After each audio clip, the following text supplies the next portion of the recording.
Welcome to Needham School Spotlight. I'm Dan Goodykant, Superintendent of Schools. Joining me today, Mike Kaskak, the principal at Hillside School, Debbie Waters, our Director of Foreign Language, Michael Grice and Sue Neckes from the school committee, and Jonathan Peasy, the principal at the high school. Thank you for being here. The community has been discussing, we're in the budget season right now, and the school committee is very excited to propose a budget to the community that includes an opportunity for additional innovation and extended learning in the Needham schools. So we're here to talk about that and share this good news and good work with the community. But I thought, Michael and Sue, we begin, first of all, just kind of stepping back and sharing with the community, what does the budget process look like for the school committee? You've been working on it for months. Share with us the outline of how you land a budget. It's kind of a combined sprint and marathon. It starts, as you well know, the fiscal year starts on July 1st. When you return and the teachers and the staff return in September, you're already starting to talk about what needs to be done for the following year. And we're beginning some preliminary discussions when the town manager and the town finance director issue their pro forma, which is in a sense a look at what they think the revenue is going to be in the following year. That happens in September. By October and November, you're doing your work. We in the school committee are reviewing our priorities and setting those up, and those are what you use and your staff uses to decide what's important to fund in sifting through all the requests and all the things that have to be done. And that process takes us into early December. When you present the first budget, we discuss it. We begin discussions with our finance committee liaisons probably in October or November, and we continue those discussions. We have in January, we meet practically every week. You've actually met, I think, 6 weeks in a row. So you've been very busy. The town manager comes to speak to us.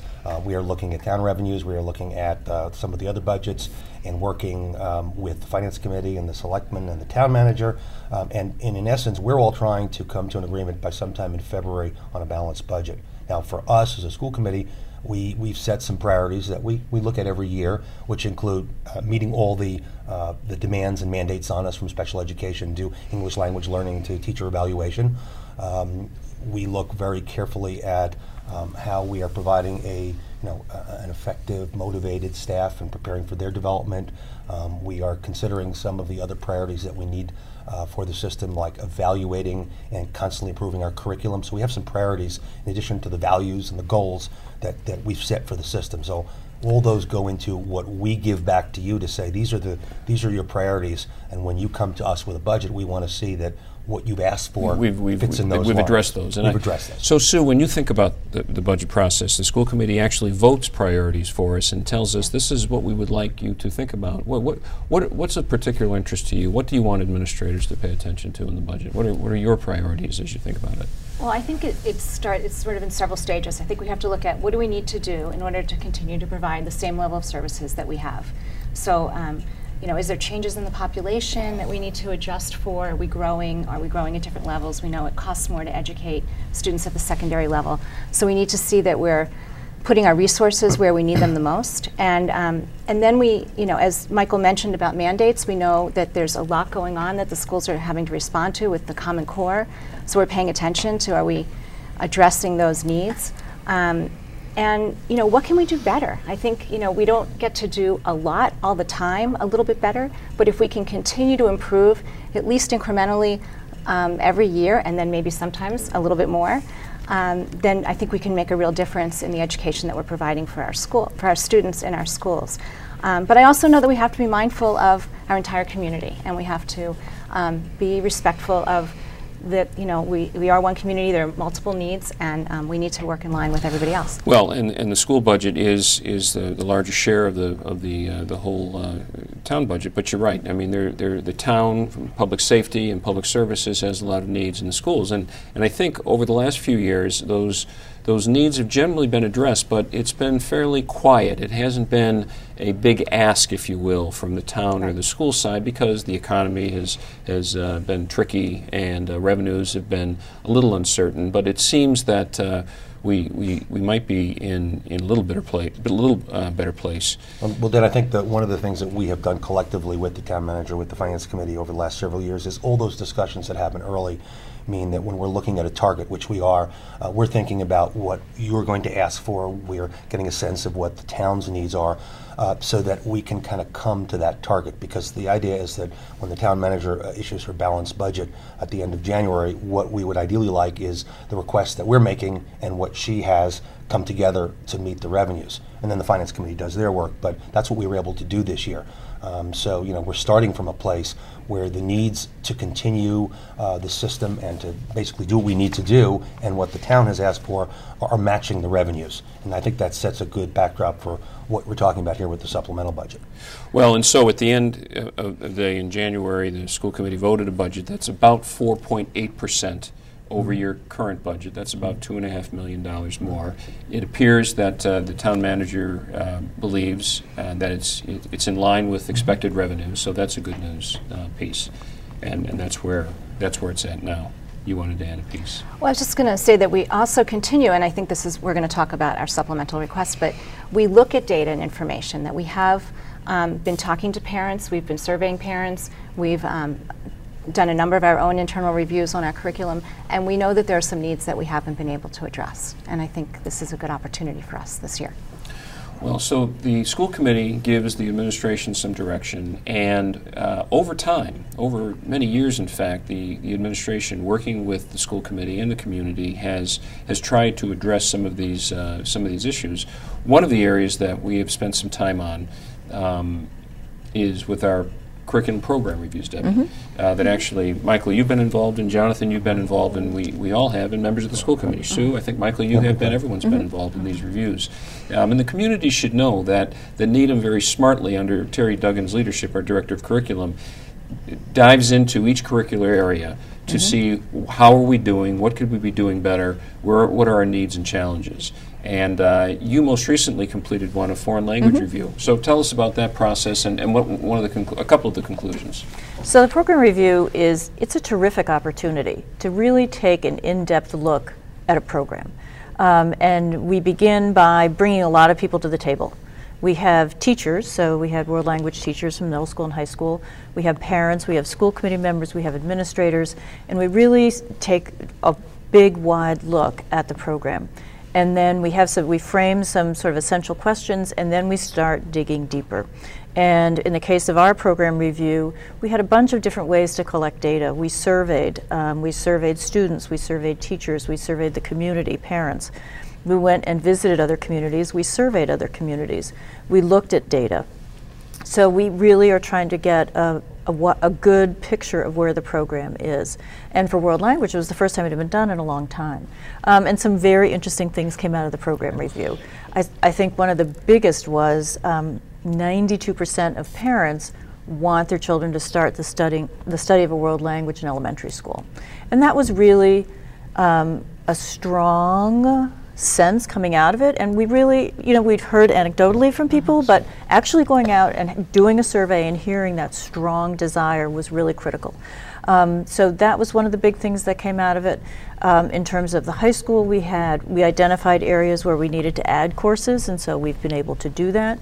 We identified the need to have some more in world languages. There's no MCAS. There's not going to be a PARC. So where can we look at student data in terms of nationalized norms? And so we're going to pilot a nationally normed assessment in 8th grade this year. So there are different recommendations that come out of the program review, and also that guide our work together as a department in terms of teaching and learning and student achievement. So it really is a very thoughtful process, and that gives very good data and results at the end. And all of the program review reports are on the district website. And they've been done in math and in science, English language arts, most recently physical education and wellness. So they are really intensive processes. They've been going on for years, and my review of the curriculum plans as they've been reported to the school committee is that they all call for, one way or the other, some additional time to address programmatic needs for students, like foreign language, but also to address some instructional needs. All of them call for some sense of time. And I think it's also important for the community to understand, not only you described this as if you do this in a couple of weeks. This is done over the course of a year. Over a year. The school committee gets a report on it, including the recommendations, and we come back and revisit those. These aren't the kinds of reports that people who work almost anywhere think you do the report and it goes into a drawer. We come back and look at it. We talk about it with you. I mean, we've done, since I've been on the school committee, well, it's my 9th year, we've done 9 of these, I think. And, we will come back to it and say, well, how have we done? 4 years ago, we did English language arts. How are we doing on actually achieving the things that we talked about? And what haven't we been able to do? So it's important to understand that these are consistent things that we come back to look to for the needs for the system. Well, in addition to that, the program reviews call for some innovation around program and instruction, and also, Jonathan, as I'm sitting here remembering that the New England Association of Schools and Colleges also has some recommendations around interdisciplinary learning. What does that mean as far as all this and moving forward with the high school? Sure. Well, from their 2009 evaluation visit, there were really 2 major recommendations that came out of the study, and one of them was the need for interdisciplinary learning, and creating, the second biggest need was creating time for teachers to do that, which is really important. It's difficult sometimes, or challenging in the high school setting, to be able to create common planning time as we have our rotating schedule. So what we've sought to do is to create a time that is dedicated for teachers to meet to discuss the Common Core, to look at student data together, to be able to improve instruction and student learning, and also to provide tiered instruction for students who might be struggling, and to help them to move forward. And also perhaps to develop some of those interdisciplinary experiences working together that they don't have the time to do, which is happening right now with the Greater Boston Project. It is with Greater Boston Project. They are, which has been very successful so far.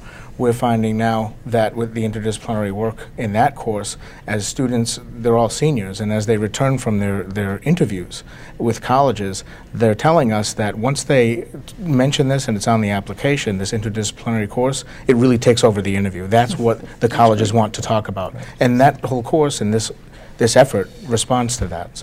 So program reviews calling for more program and instructional time in our district and at the high school, looking as the high school grows, and that's one of the other stories going on. The high school is growing, providing more opportunities for interdisciplinary learning.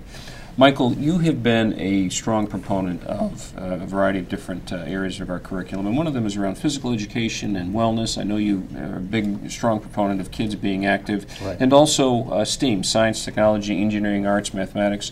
What have you proposed? What are you excited about when you... Well, first let me set the context of why I'm even more excited about it now, a month after coming back from Washington. Thanks to you, Dan, encouraging us to try to get out of Needham. Jessica Downey and I just came back from a national conference in D.C. for the Association for Supervision and Curriculum Development. And it was the Lila Institute, which is the Leadership Institute for Legislative Advocacy. And it was, as I said, great to get out of our myopic view of Needham and see all 50 states. And the good news is that we're well ahead of the rest of the states. I think Needham is well positioned in the state, well ahead of the rest of the states. And that was reassuring to go down there. The not so comfortable piece was it was reassuring that I'm not just making this up myself. One of the keynote speakers talked about education nationally, if not globally, is in a state of VUCA right now, which is a military term, which means volatility, uncertainty, and depending on which branch of the military, confusion or complexity, and ambiguity. And those 4 things are making it really messy right now. And a lot of people are using this for organizations, not just education.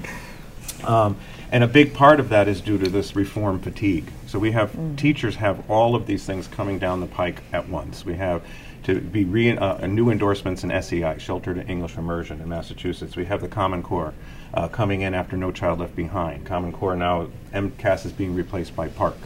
And then we have a brand new teacher evaluation system as well. So all of those things are tugging on the teachers. And at a risk, and I hope we could stem this risk, of standardizing mediocrity, I see a whole inordinate amount of resources and time going into a small part of education for the 21st century, and that's standardized scores on ELA and math. Big nut to get those scores up. Needham, I've been to Needham for 18 years, and we always do pretty well on those. We have this other really big piece, the innovative piece, and the 21st century skills pieces. And the 2 curriculum program reviews I've been on in the last few years, one was wellness and PE, and the other one was technology. And I include those along with language. our resources and time, we know it's important. We don't have as much resources and time, but we're still trying to do that. And the new budget, what I'm excited about, is actually validating the time to do that, because we are well into the 21st century right now. And again, as I said, I can't imagine Needham not doing well in the standardized tests of ELA and math. Whether it's MCAS or PARC or something else that they come up with 10 years from now, we'll still do well on those. But I want to make sure that we continue to be innovative and give the students what they need, the skills for a 21st century, and that includes world language, it includes physical health, PE, all social emotional learning, and of course STEAM, the science, technology, engineering, arts, and math. So let me get into this context then. The context, it seems to me right now, for Needham, which is a smart community, and a community that really wants to provide for its children and for one another. The context is, the data suggests that, first of all, Needham has many more students over years. In fact, I've reminded the school committee recently, in the last 7 years, we've gained 528 students in the Needham schools. That's the size of a Broadmeadow. But we also, the data suggests, we have fewer teachers per student than most of our peers. And the data also suggests we have less time on learning than many of our peers as well. And so the context then is, what can we do with these programmatic needs, like Spanish and interdisciplinary learning, and instructional needs, so that our teachers can deal with all of the different things that are coming at them from the federal government, from the state government. And so the proposal, Michael and Sue, that you're studying is to provide some innovation and an extended day in Needham, to extend the elementary day by 25 minutes, for example, 75 hours of additional instruction time for our students. What else is in the supplemental budget that you're excited about, the proposal? What are the pieces that Well, certainly bringing back a foreign language. It's been something that we lost a number of years ago. Parents have consistently reminded us of that. The evidence shows, and people just sort of instinctively know, it's better to start early. And frankly, if you think about starting in middle school when kids are at their most awkward and concerned, third graders and fourth graders, they do anything. They're not embarrassed. But sixth and seventh graders, that's harder. And I think a lot of people don't realize that it's harder to start something, a foreign language you have to just dive into. You have to be willing to make mistakes. A little harder to do when you're in middle school. So parents have asked us for that, and because you and I have talked about this, how important the STEAM is. And it's not because I want everyone to be an engineer. I would love us to produce more engineers and scientists, but all of those disciplines, they're a different way of looking at problems. We should spell out, by the way, STEAM, science, technology, engineering, arts, and math. And if you go into our schools and look, the way kids and teachers do things, engineering is sort of like, it's applied problem solving. Now, it's a problem solving with constraints. Arts is very collaborative. It takes advantage of a lot of work among the students working together.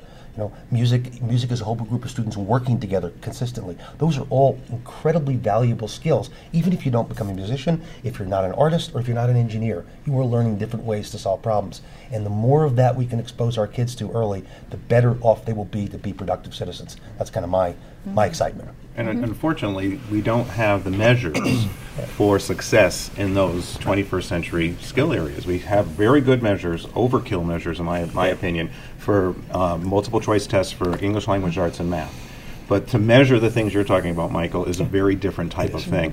And even the PARC, which is, we're moving from MCAS to PARC, is not making the mark. Yeah. It's still basically testing what students don't know, instead of testing what students know. It's a great way to put it. And so this budget, I see, gives us time to really start looking at and assessing children on how well they're doing with STEAM stuff, with SEL stuff, with PE. Well, and I believe this community is well positioned to be thinking and providing programming for its young people in the area of STEAM. We have a strong arts program in Needham. There's a strong, it's a value of this community to really, in music and fine and performing arts and theater arts.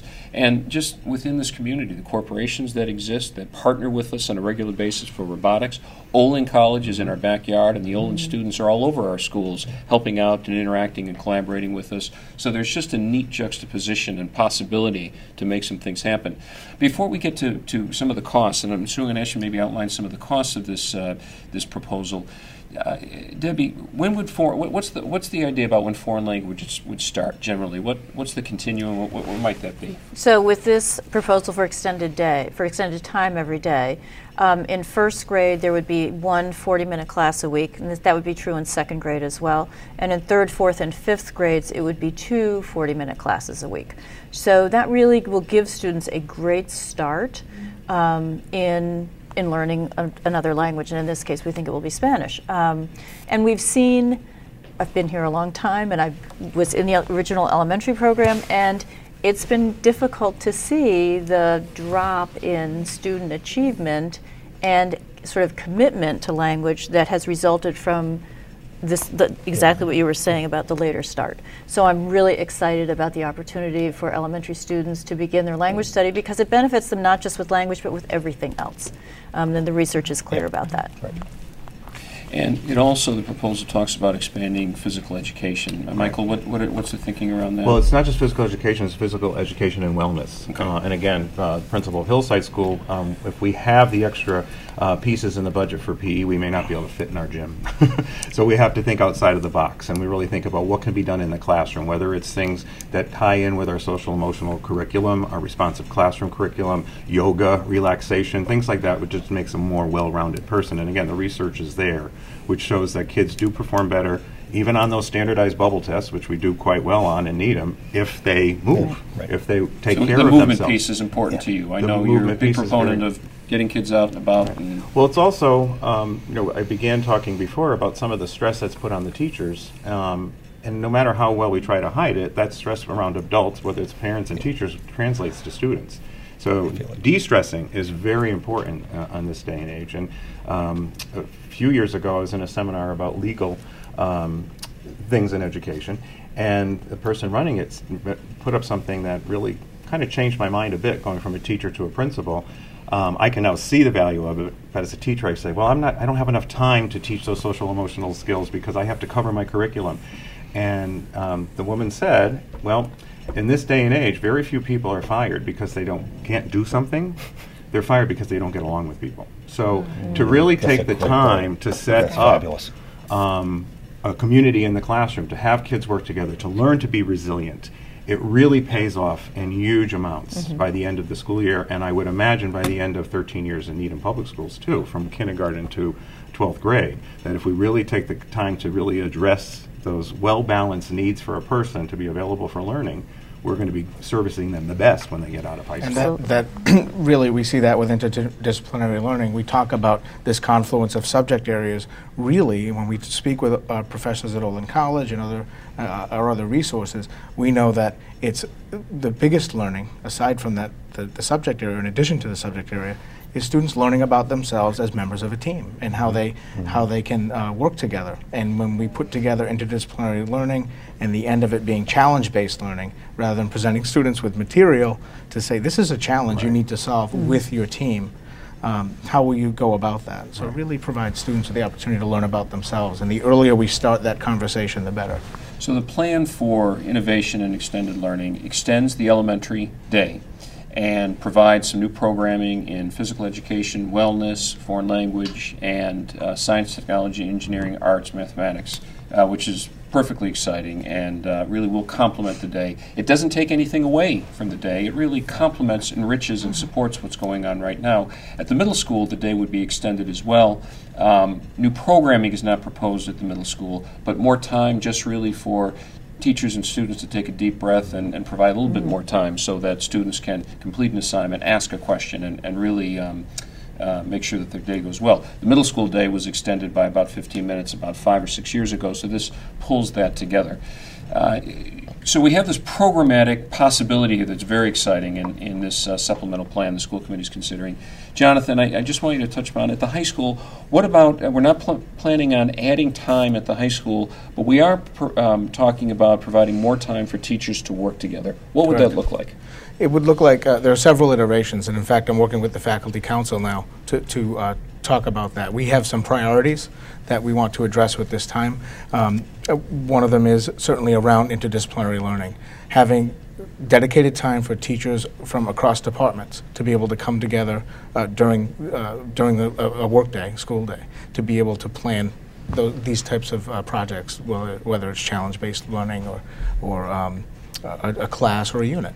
The other needs are certainly around sharing of data, formative assessment data, so that teachers who teach the same subject can come together and analyze data and really share best practices. Those are two of the key areas that we really want to focus upon. And I believe right now the structure for the high school is that teachers would meet before school once a week on a Wednesday, and without the students there, and work to deal with many of the when you shared that list of all the things that teachers are dealing with, that was actually, frankly, a partial list. There are others as well, especially when we think about some of the new bullying intervention procedures, even this year, that we are and even the standards-based report card, which we just got implemented in first grade, and we're still working on. Yeah, so there are a lot of challenges, and we'll tackle them. We've got smart people, good people, like the folks around the table, but it requires some time, and our students require some additional time to catch up with their peers, frankly, but also be involved in some programming that's very exciting. Dan, an important element of the time for the teachers, which people don't think impacts the parents and the community as much, it really does. If you think about what parents think about when they get to high school, they want to know, gee, is my child going to get the same quality depending on which English teacher they get? Well, if English teachers have time to work together, that can happen. A parent and a student wants to know, well, do my teachers as a whole understand me? If there's a problem, can they talk to each other? Well, they can't unless they have the time to make those sort of, those collaborations. When you want to go in and meet with a set of teachers, they have to all have the same time to do that. So that it has an impact on the parents and the perception of the child's education. In addition to giving much valuable time for the teachers and staff to work together, because they really get to know the students better, and they can work with them much more effectively. Sue, I want you to talk about the cost of this, because it is something that's outside of the regular operating budget. It's an additional cost that the school committee would ask the community for. So it started at a request of $2.1 million. So where is that? What are the costs? Where are we at with that? Thank you, Dan. You've been working really hard on this request, because we want to certainly minimize the impact on taxpayers while providing the best possible education for our kids. So we did start at about $2.1 million, and through all your work with your staff and our conversations and working with the Finance Committee liaisons, we got it down to about $1.86 million. But now we're looking like it's headed more in the $1.5 million range, and I think that's probably about where we will settle, and we should know that in the next week or so.